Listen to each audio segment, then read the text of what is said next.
not her clouding herself, Okay, let's start with the role of finance. And the role of finance is really important, but it's more about the objectives because the objectives come across in every single topic. So I really want us to have a very good foundation of those ones. So financial management is the planning and monitoring of a business's financial resources to enable the business to achieve its financial objectives. So the objectives and achieving those is hands down the most important part of finance, and it undermines every single part of the topic. So the overarching aim is to provide financial resources to achieve all business goals, and that links to the interdependence with other key functions. I think one of the best things about interdependence is you learn it once and then you don't necessarily have to learn it again because like there's always going to be an overlap. So we love interdependence. Strategy refers to long-term broad aims affecting all key business areas, and the strategic plan includes the strategies a business will use to achieve long-term goals. Strategic role of financial management is therefore to ensure that a business achieves its goals and objectives, which is done by effectively managing business's finances. So I feel like the big part of this is just having a definition of what financial management is, because a lot of your short answer responses can start with that and then build in to. So examples of the strategic role include setting financial objectives and ensuring that the business achieves these goals, sourcing finances internally and externally, preparing budgets and forecasting future finances, maintaining sufficient cash flow, and then financial resources, which is resources in a business that have monetary value. So when you look at all these are literally just the dot points. Like the role of finance and the strategic role is achieved through all the dot points. So that's why I think the role is especially important in finance, because it's really showing up across all the syllabus points. So we looked at the definition of financial management, but the main goal of finance as a key function of a business is to provide adequate financial resources to all the business functions in order to then achieve their business goals. So finance is actually financing the resources for each function, for marketing, for operations, and for HR, for them to individually achieve their goals, which naturally is achieving everyone's goals. So finance is very much the core, and they're financing all those other business functions. Let's look at interdependence. So interdependence refers to the mutual dependence that the key functions have on one another, and the functions work best when they overlap, so when all employees are working towards the common goals of the business. So marketing, operations, and HR rely on financial managers to allocate them adequate funds. Operations requires funds to purchase inputs and carry out their transformation process. Marketing requires funds to undertake the various types of promotion, and HR requires funds to pay for staff. So basically, marketing, operations, and HR go to finance and they're like, give us cash. We need money to do our job. And then finance relies on operations to produce the products. Then they rely on marketing to promote the products, and HR to manage the staff that they require to fund and pay for that stuff. So it's all working back and forth. We've got a case study here from Qantas. Qantas is one of the most popular case studies for business studies. I recommend Qantas, but I also did Macca's, and then I had references to IKEA and a couple other like businesses as well, but my main two were Qantas and Macca's, and I know that those two are very popular ones, especially Macca's lately. Qantas has always kind of been a base for business studies, but especially in recent years, Macca's has been on the rise. So let me know in the live chat. I feel like a YouTuber. Let me know in the live chat if you guys are doing either Qantas or Macca's, or if you guys are doing another one. I know IKEA is very popular too, but all different schools recommend different case studies. So for Qantas, the marketing strategy has been through new check-in facilities, new carriers flying into China, and a budget plan including Jetstar. And that's been evaluated by analyzing sales, market share, and profitability. To fund HR, they've been paying the staff monetary and non-monetary remuneration, training and development. Can't speak English today. It's my second lecture, guys. Financial decisions affecting HR affects the staff levels in industry disputes, outsourcing, launching new airlines and cutting flights. And operations, they fund, and finance is funding the fleet renewal, raising the budget and cost controls. So in between 2013 and 2014, they spent 1.9 billion on new planes. So that's just really showing the interdependence between the two, and how they're overlapping with each of the functions. let's get into the financial objectives. Now, I am not going to shut up about the financial objectives today because financial objectives come in so heavily in processes and so heavily in strategies. So it's really just connecting role strategies and processes all together. I feel like there's so much overlap between them. And as soon as I recognized this when I was doing business, finance got a lot easier. I seriously hated finance. There was nothing more I hated than math. And our business teacher told us that like finance, like you had to do like the ratios and the math. And I was like, no, clocking off, not for me. I'm not a math lover at all. So I really didn't like finance at the beginning, but I found it easier as soon as I started connecting some of the dots. And I think one of the biggest dots to connect is just realizing the importance of objectives and how understanding those at a base is going to help you across the other topics. So let's start with profitability, which is my favorite. We love profitability. Profitability is the best financial objective. Profitability comes up in all of business studies. I never want to hear, and this is a threat. This is a threat. I never want to hear that you guys aren't talking about business goals and maximizing profits in your business studies reports. Like even in your case essays, every business at its core, the goal is to make a profit, is to maximize profits. Whether you're doing a finance report, whether you're doing a HR report, whether you're doing operations, profit always comes in. Profit always comes in, and it's always a very big base goal. So profitability is very good to have a good understanding of, and it will help you across the other topics as well. It's the earning performance of the business, and it indicates its capacity to use its resources to maximize profits. Profits satisfy shareholders in the short term, but in the long term, that sustainability is the most important consideration for any business. And to ensure profit maximization, financial management must monitor revenue, pricing policies, cost, expenses, and assets. What a coincidence that comes in processes and strategies. Then we've got liquidity, which is the extent to which a business can meet its financial obligations in the short term. Businesses must have sufficient cash flow to meet their financial obligations or to be able to convert current assets into cash. And then by controlling that flow of cash in and out of the business, financial managers ensure they have adequate funds when needed. And that's especially in terms of an emergency. The last thing you want is, all your workers leave, or a machine goes out, a car breaks down, and you don't have that money in the short term to quickly cover that. So the more liquid you are, the better. Efficiency is the ability of a business to minimize its cost and manage its assets so that maximum profit is achieved with the lowest possible level of assets. I'm going to talk about this a little bit more later, but a lot of students, and I think like a very popular misconception of business studies is that the more assets you have, the better. Like the more cash you have, the more inventory you have, like all the stock that you have, like yay, like the more accounts receivables. But that's not generally the case, because if they're not being managed well, you're at risk. So we're going to look at that a little bit later. But efficiency is really important because it's making sure you're achieving maximum profit with the lowest possible level of assets to balance that out. The main aim of efficiency is to monitor levels of inventory, cash, and the collection of receivables, so businesses are able to pay their debts when they fall due. So you want enough to cover your debts, but you don't want too much that it's just money floating around at risk to embezzlement, at risk to fraud and theft, and all that. We're going to look more into that though.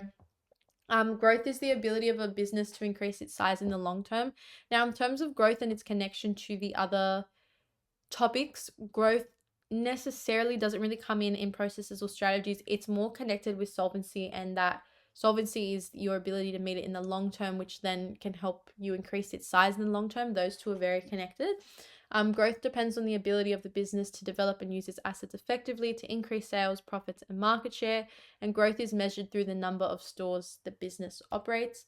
And then last, we've got solvency, which is the extent to which a business can meet its financial obligations in the long term. Gearing is the proportion of debt and the proportion of equity that is used to finance the activities of a business. And we're going to look at the difference between debt and equity as well, because that comes up a lot in this topic as well.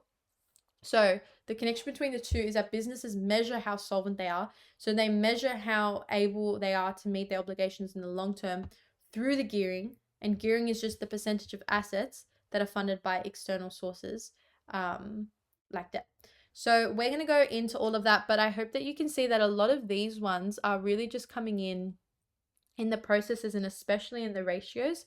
They're all being assessed, and you can determine each of them and the achievement of these objectives through the processes.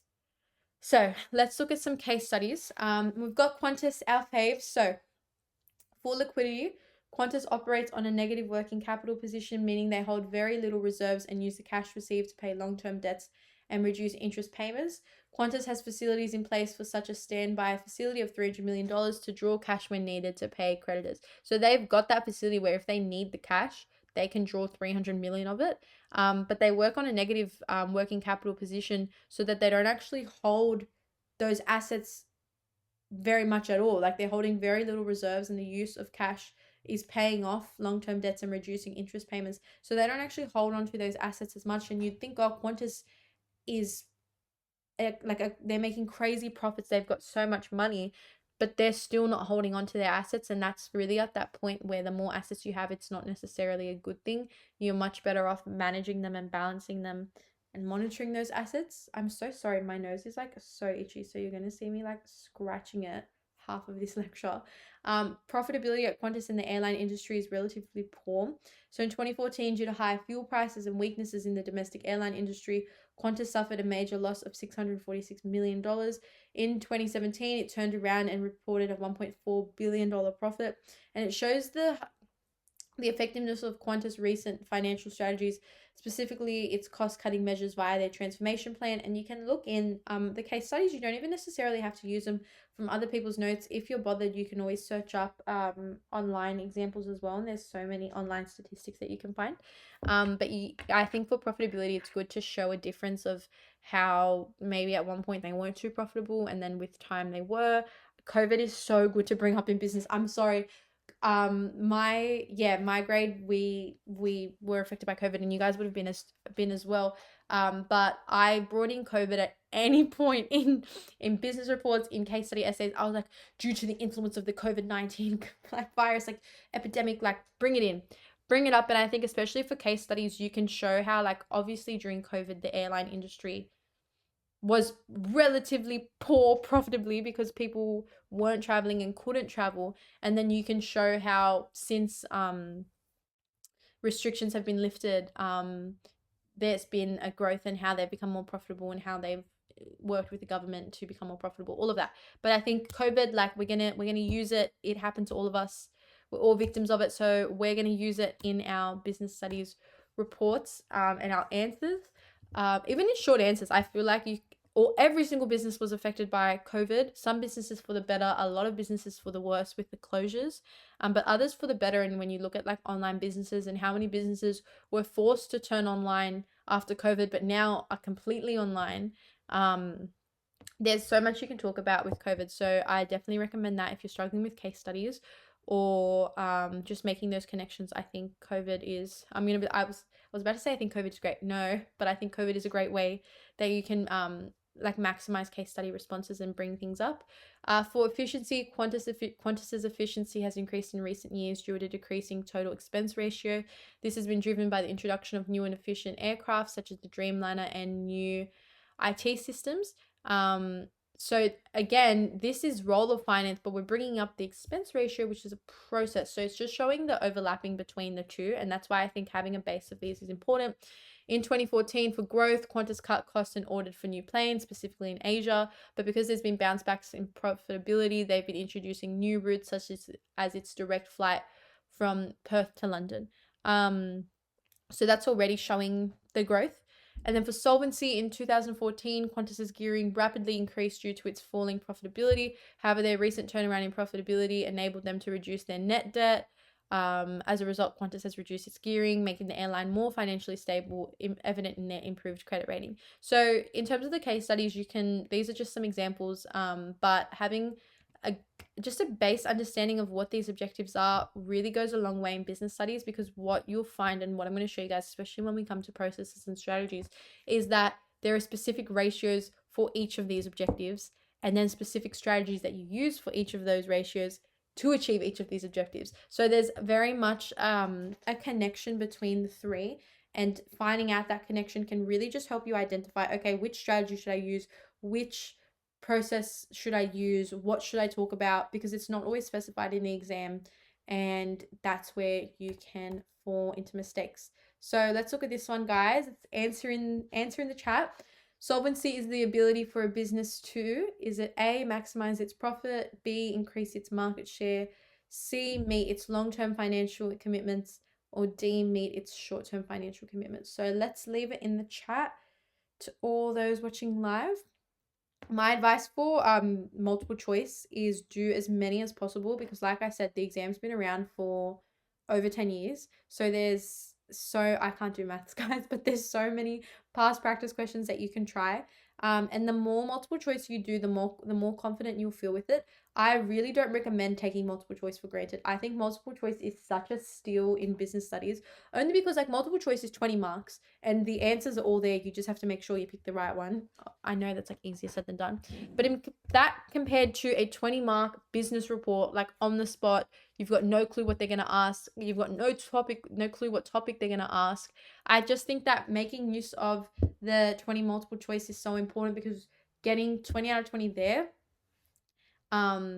is like, and getting like adding up those like 1 marks here and there and getting in that higher band easier and more achievable than the business report. Now, that doesn't mean it's not achievable in the business report, and there's obviously the right things you can do that, but the answers are there in multiple choice. And as soon as I got that mindset, I really started focusing on multiple choice, because I remember in my prelims, I just didn't care. I was like, oh, I don't really like it's fine. I just rushed through them. I was like, oh, I just need to get them done. Like, stupid multiple choice, like I need to get to my like report, I need to write my case essay. Like, I was very much in a rush and I kind of ignored them, and I found that in my other subjects too. But it weighs just as much as that report that you're so scared to write, and it weighs just as much as that case essay that you're like memorizing and working so hard for. So I think treating it importantly and realizing like this can be like a weapon that you can use for your marks, and you can steal extra marks here and use them in areas that you're not as confident with. So love that. We love multiple choice. Hopefully we can do some more practices throughout, but hopefully you guys got C, because it's long-term financial commitments. If it was liquidity, it would be short-term, and if it was profitability, it would be maximize its profits. And then again, a lot of the time they'll just be like one that's like random, like you belong in marketing, get out of here. And let's look at this one. Why is liquidity an objective of financial management? I want to see which of you guys are confident enough to leave a point in the live chat. Also with the live chat, please, like, don't think that you have to leave like a full 4 out of 4 mark response, full line sentences. Like, even if it's just a couple words, I'm happy to be in the chat and just let you guys know if you guys are on the right path or not. But as long as you're talking about cash flow management, as long as you're talking about having sufficient cash that's coming in and out of the business, adequate funds, short-term obligations, as long as it's along those lines, you guys are getting those marks. So let's look at it. That was a 2 marker. So you'd want to start just with like what liquidity is. So liquidity is an objective of financial management because it shows the business how able it is to pay its current debts as they fall due. This allows the business to maintain a good credit rating and avoid late fees and additional interest payments. Yay! So you could have gone along those lines. That's 2 out of 2.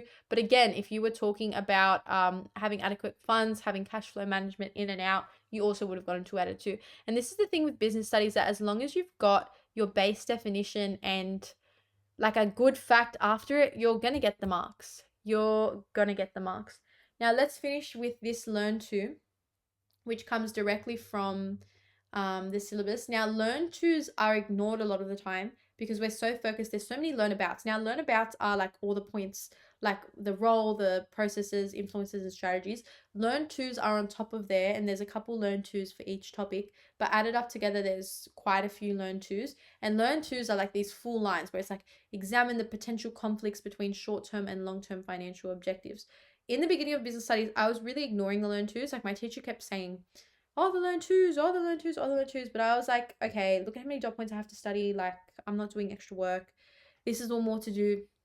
But then with time, as I did more practice questions, I realized I had seen the questions before, and it's because a lot of them were coming from learn twos. So my advice for you guys is, as you're going throughout the year, I know it's an extra thing to do, and I don't expect everyone to do it because it took me time to actually be bothered to do it.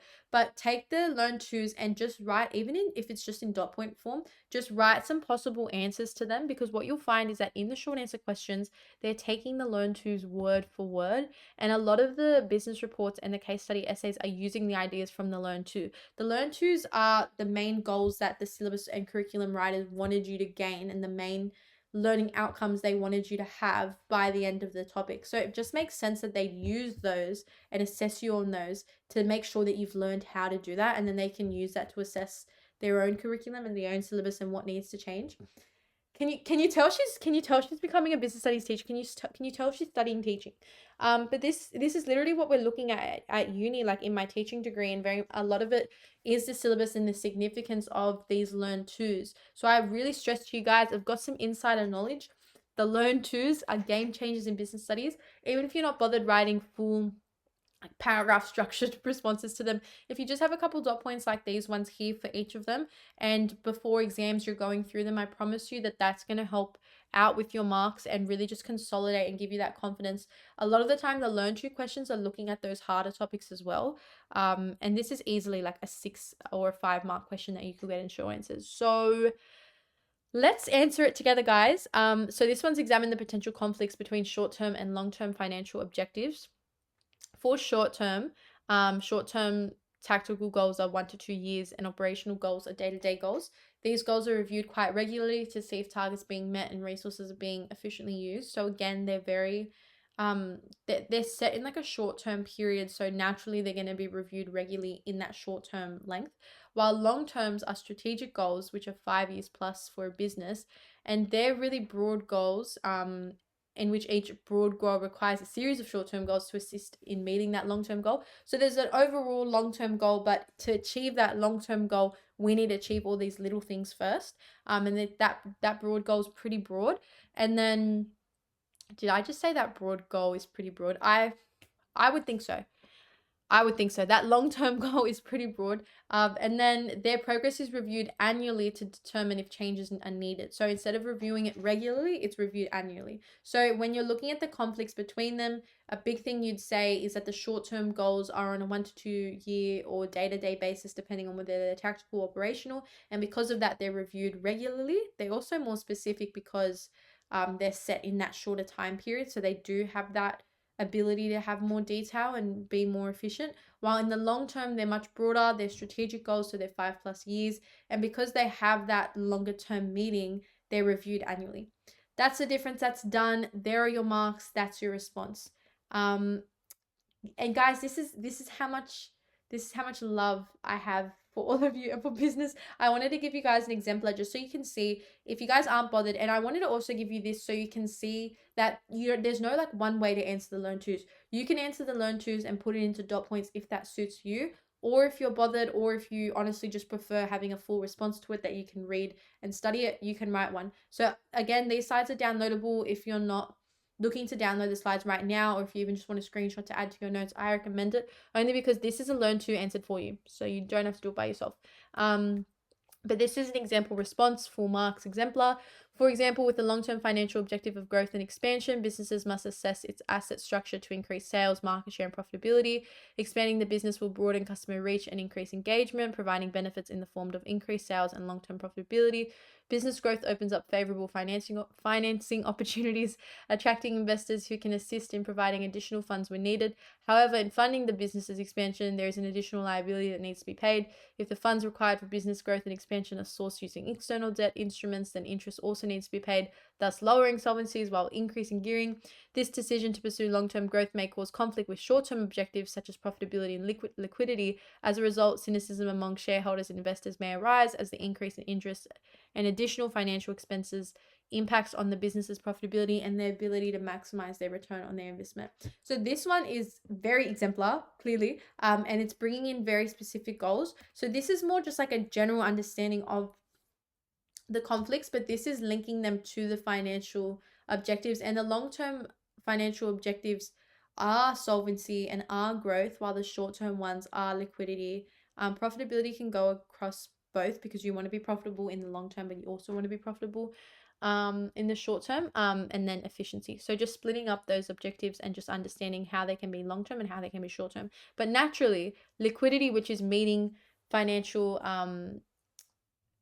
like being able to like pay like financial obligations in the short term, naturally that is a short-term objective. Just like solvency is being able to meet financial obligations in the long term, naturally that is a long-term objective. So just being able to go back to each of these and identify, okay, which one is a short-term, which one's a long-term, and how can they all clash with each other is very important. And that comes up in this Learn 2. It starts with this base goal and then it moves into how those long-term financial objectives and those short-term financial objectives are affecting different goals of the business. So if you guys wanted an example of how to answer that, there's one.